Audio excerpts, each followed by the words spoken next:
Hey there, Blazer fans, and welcome to episode 45 of the Dragon's Den. Today, I have a very special guest, one of the most iconic nicknames in UAB sports history, a member of the men's basketball team, played from 2003 to 2006, a fan favorite, Mr. Carldell Squeaky Johnson. I definitely enjoyed our episode. I learned a lot about him, some stuff I definitely wouldn't have known before, and I think you guys will enjoy it too. I have some important information about some episodes coming up in the near future, so stick around at the end for that. Thanks again for listening. Hope you enjoy.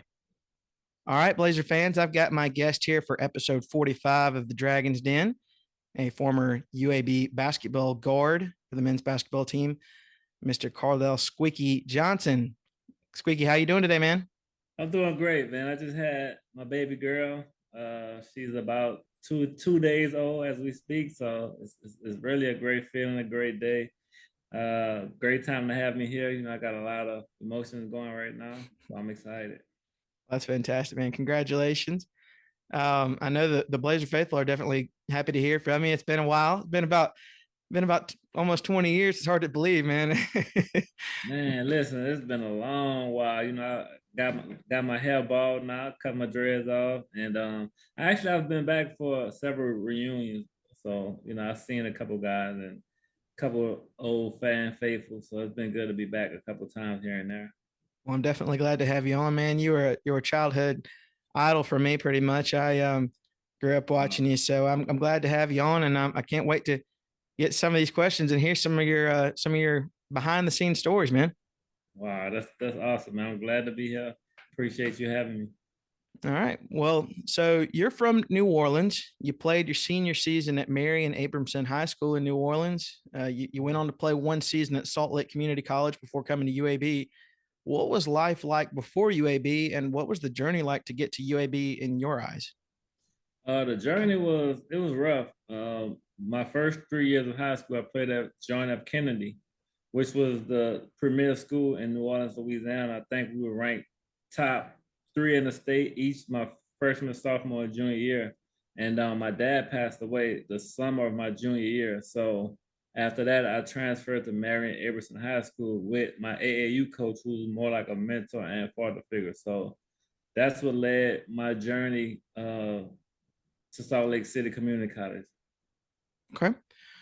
Well, your first year at UAB, you played in all 32 games. You were something I didn't realize even existed up until I was doing my research. You were named as the team's most outstanding defensive player, and you were named the team's Iron Man, the Iron Man Award given to the toughest player on the team.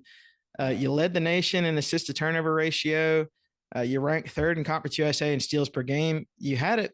I mean, you had been at UAB for a year already, sitting out due to transfer rules. What was it like to finally get to play with the team? It was amazing. It was everything.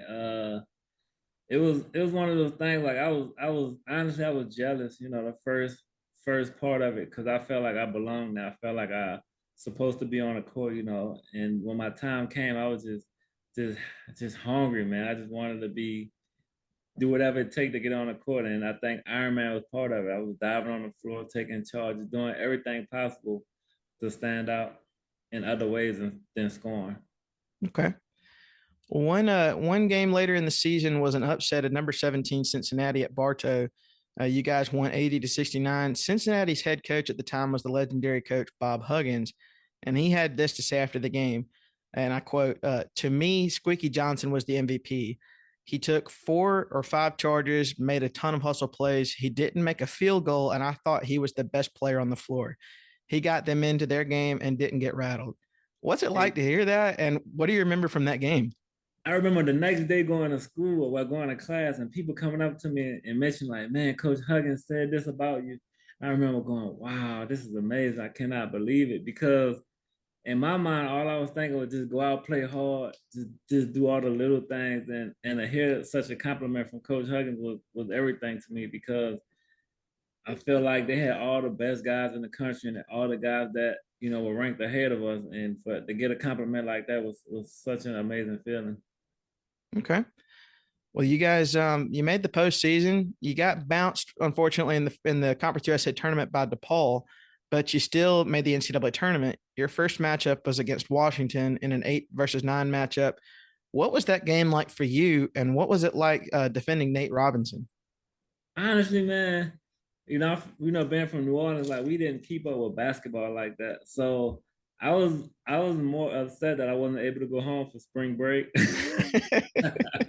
And then like we got to play Washington, and like we get to see this little dude like Nate, like everybody was talking about how great he was, and to me he was shorter than me. So in my eyes, I was like, man, I could take this dude. I could take this dude. So I just remember being so excited the first couple minutes of the game. I remember stealing the ball like maybe the first or second possession from him, and I was like, man, I could do this. I could do this.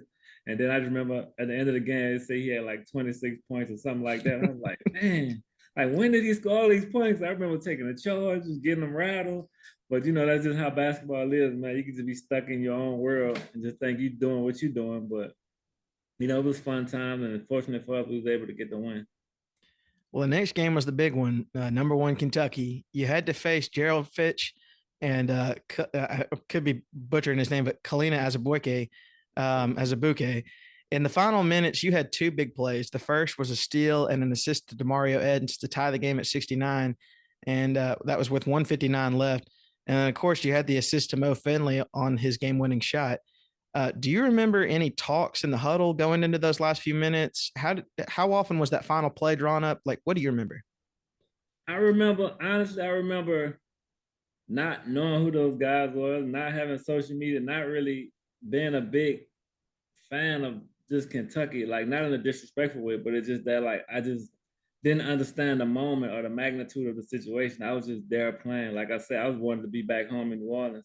So coming to the game, it was like no big deal. We just playing basketball. And then, playing against those guys, it was just like practice because our practice was so tough. And then as the game went on, I remember, I think we was what we up to? I think we was down one, and then we called a play. It's called shooter for Mo Finley.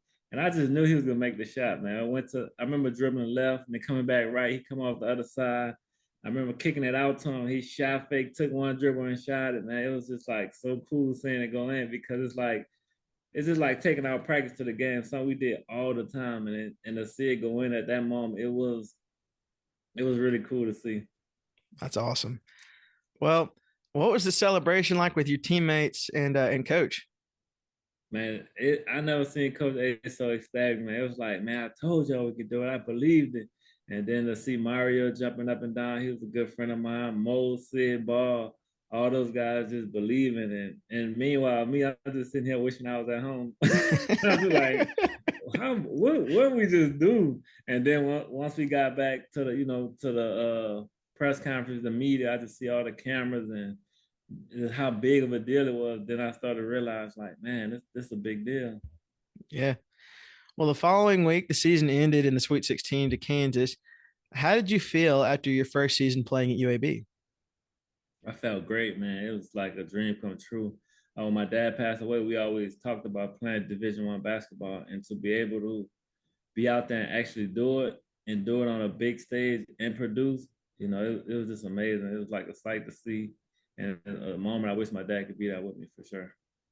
Going into your junior season, you guys lost Mo Finley, Sidney Ball, Gabe Kennedy, Tony Johnson, and Lee Cobb to graduation, but you gained big contributors in Marvette McDonald and Paul Delaney III.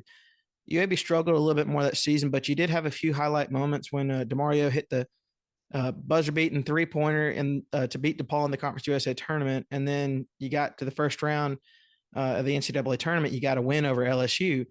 LSU was led by future NBA players Glenn Big Baby Davis and Brandon Bass. What was that game like for you up in Boise? I think leading up to it, when we lost all our seniors, obviously they would come back and play basketball with us during the summertime. And I remember saying, man, Mo Finley, of course. I said, Mo, man, you can't be on my team, man, because I'm used to passing you the ball. Because every time we would play, I'm used to passing him the ball. I was like, man, I think you really disrupting us. And he started laughing, like, Carldell, don't worry about it, man. Just do your thing. Don't worry about me. Just keep developing. And then he started playing on the opposite team throughout that summer. And then I gained more and more confidence without just looking for him all the time. And I think that helped us a lot, like mature as being the forefront leaders of the team for us scoring and taking more shots because, he gave me the confidence, like, man, just go ahead, do your thing, you can do it. And then like for that built us up to the LSU game, when we got there, man, we were just mature and ready for the moment. We had some tough games throughout the year that prepared us to be in that moment.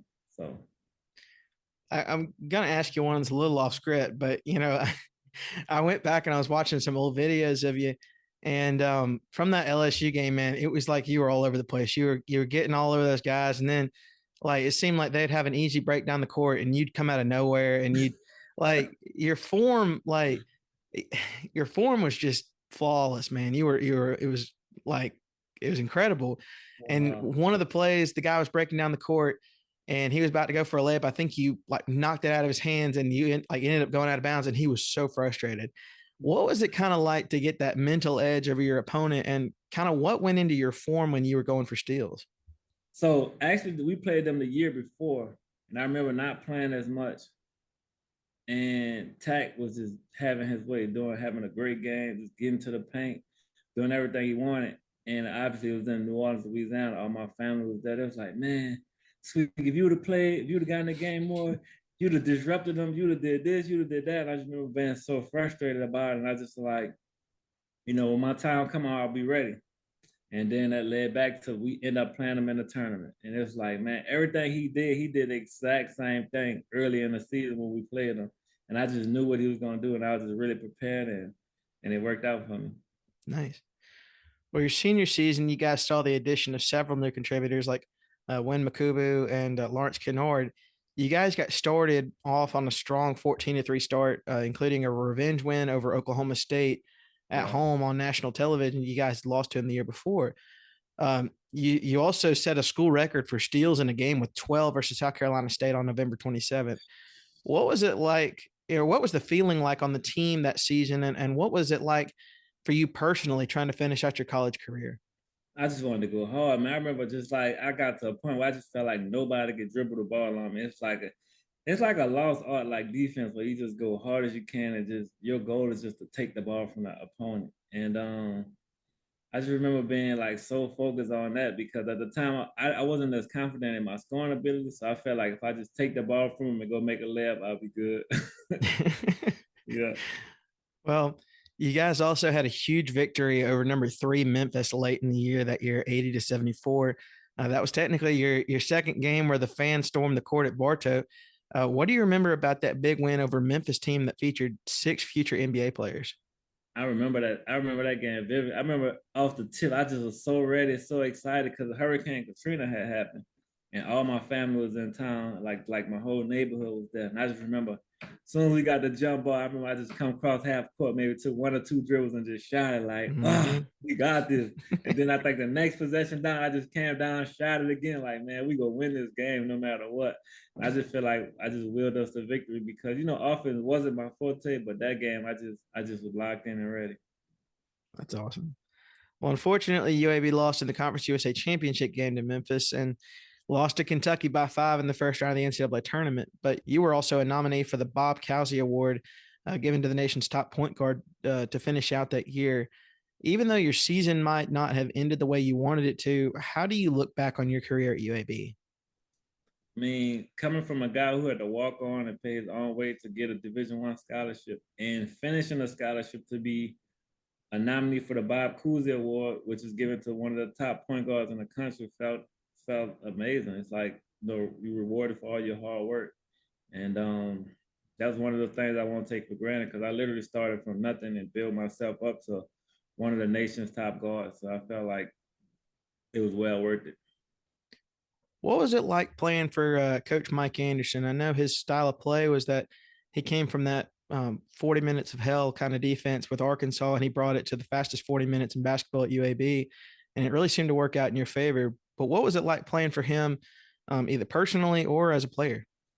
Coach Anderson was my dad. Honestly, he was my dad outside of my dad. Like he just gave me the keys to the car and let me go. And his style of play fit me like a junkyard dog type of atmosphere. Just go out there and take your food and get what you want. Because as you know, I was shorter and a lot smarter than most of the players. So I just had to go out there and be tough, rough, and physical and take whatever I wanted. And that style of play made it a perfect fit for us.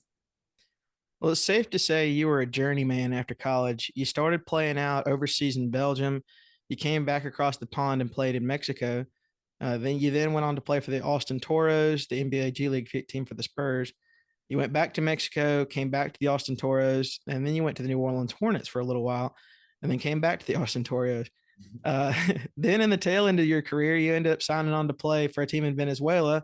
1 month later, you end up playing in Mongolia, and you were the first team. You were the first American basketball player to compete in Mongolia. You finished out your career playing in Mexico. I have a lot of questions based off these facts, man.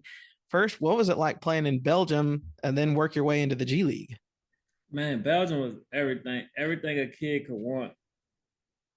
But I will say I wasn't prepared for it. I wasn't prepared or mature enough to understand the moment. You know, it was, and in Europe we had 1 game per week, 2 practices a day, and sometimes I took those games for granted. You know, I didn't I didn't take in the moment as I should have, but I finished the year strong. Was able to get drafted in the G League the following year based on my stats and my reputation for being, you know, a floor general, a great defender, and I was able to get drafted in the G League the following year. What you got to play for your hometown New Orleans Hornets after so many years of working to get there. What was that like? Best feeling ever, man. It's like when you look in the stands, you see your friends and people you grew up with, and your aunties and uncles. It's like a feeling that you can't explain. It's like wow, it paid off. I remember my teammate was saying, "Man, wake up, man, act like you belong here," because it's like during warm up, I was more looking in the stands than actually warming up. So that was one of those breathtaking moments where you're like, oh, "Wow, I really made it!" Like after all the time and hard work I put in, like I really made it to the NBA. But I will say, you know, I set my goals a little too short. Like my goal always to make it to the NBA, but I never said I want to go to the NBA and have a great career. I wanted to go to the NBA being an all-star. I always said I want to go to the NBA. And I think once I got there, I kind of got satisfied. So that's one of the things I really do regret. What was it like playing in Mongolia? Um, my goalie was good, man. The fans treated me well. The people obviously looked up to me because I was American. They always wanted to talk and get my experience. And I was more like a player coach as well because I was teaching them things and the players on the team when I do drills, they would more so look at me versus actually doing the drills themselves. So I was more like a player coach, and that's kind of cool to be like put in such a role right in the tail end of my career. You then went on to coach the Memphis Hustle for the G League team for the Grizzlies for 2 seasons as an assistant. What was it like coaching, and what are you up to now? Coaching was amazing, man. Like, so that's what I think that's my passion more than anything. I like to give back, teach people, and like plant a seed and see it grow. Coaching in a G League was my journey. It's like I see the guys taking the same route I took to go to the NBA. So I was in my comfort zone. I was telling them things they should and should not do, and how to be patient and how to work hard and just know that, you know, your dream will come at some point. And then, you know, after that, what was the second question? What are you up to now? Oh, right now, man, I'm being a father, man. Like I really, really enjoy being a father. As you know, as some people may know, I'm always on social media with my son. You know, for good or for bad. Sometimes I have him doing crazy things, but you know, I'm just a new kid, new father, trying to learn how to be a dad. And as you know, I have a new daughter now, and that's my world. And I also started a trucking company after my son. It's called Clay Tons. So, yeah, Okay. that's me being a dad and running my trucking company. Well, you kind of answered my next question, but I was going to ask how life is overall now. I assume you're doing really well. I'm glad. How can my listeners keep up with you now? Social media, man. I just post everything on social media, but it's not really me. Honestly, it's more so my son. What now would be my kids. So I'm just a father, man. Just enjoying life. I feel like I did everything I wanted to do growing up, and now I just want to pour into my kids and have them enjoy life and be there for them every step of the way. All right. Well, Squeaky, I got a few more questions for you, and then I'm gonna let you go. I do have some social media questions. My first one does come from Twitter at Memphis Blazer. That's Steve Rutherford on Twitter. And he did you kind of started talking about it a second ago, but he did say he's a big fan of you and your son's Instagram page. He wanted to know how your son's defense is coming along. Man, listen, Clay love playing ball. Like every day he wake up, go to sleep, he want to play. You know, I put something in the garage, make basically a little home court for us in the garage, and he just loves playing defense, man. He loves it. So yeah, Steve, it's coming along pretty good, man. I gotta stop letting him win because every time he feel like he's supposed to win, so I gotta beat him a couple of times here and there. I do have a couple of other comments that really weren't questions, but this just shows some love from the Blazer faithful here. Jody Carly on Twitter, she did say, "I can't think of a question at the moment, but nothing but love for Squeaky." And Thanks. Albert, he's at UAB Blazers 7 on Twitter. He did say, I still have my life size poster that was given out at the game of you.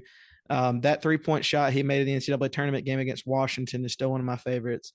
So some love there for you. And I do have another question for you from William Kennedy at WH Kennedy 23 on Twitter. He did say, do you think you're still chasing Tack Miner through his nightmares? Man, funny thing, I seen Tack Miner up in Houston maybe about a year ago. And he seen me, he's like pushed me like, "Hey man, what's up? What you doing, man?" And he brought up the game from NCAA tournament 20 years ago. So I thought that was pretty cool. I was like, wow, he still remember it. So yep.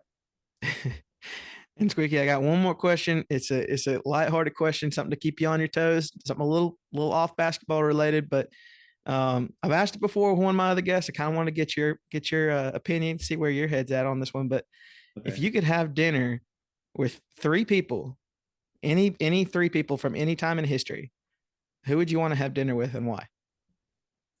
Wow. Any three people? Mm-hmm. So it's people I've met or been around or people I haven't been around? Anybody you want. It can be celebrity. It can be what I mean. It doesn't matter. Like it's whatever you want, man. I think I want to have dinner with Barack Obama. Okay.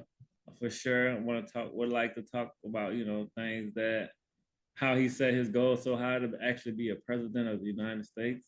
Okay. Um, Two would be who would two be? Deion Sanders. I love Deion Sanders. I love Okay. the way he's a father. I like that. Actually, I follow him on social media, but I'm sure I would like to, have dinner with him, just talk with him, and pick his brain about how I should raise my son and kids. But that's two for sure.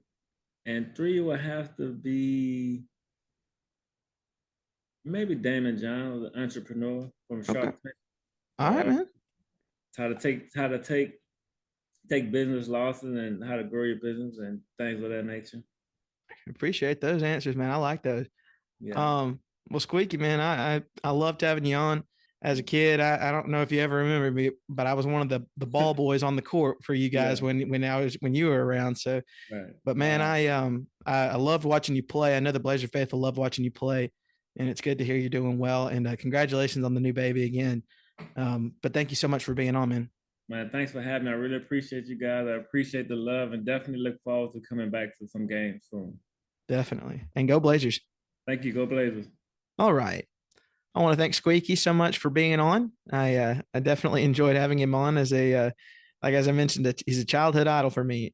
I grew up a diehard Blazer fan, as many of you know, and what kid wouldn't love having Squeaky Johnson on their team? It seemed like he had a magnet in his hand sometimes. He'd come out of nowhere and find some way to steal that ball. But I loved watching him play and loved watching him after his career at UAB, and I hope many of you enjoyed hearing his story and got to learn a little bit more about him. So thanks again, Squeaky. I definitely enjoyed it. For my listeners, I have a bonus episode coming up this next week, so be on the lookout for that. And I have some very exciting guests coming up in the near future, and I'm itching to tell you guys what they are, but you'll have to wait and see. So be on the lookout for that on my social media pages. You can follow me at Dragons Den EFEL. Once again, that's at Dragons Den EFEL on Facebook, Twitter, and Instagram. You'll see guest announcements, game day information, and game updates on my social media pages. So be sure to give it a follow if you haven't already. But thanks again for listening. Hope you enjoyed. I'll see you next time. Good night and go Blazers.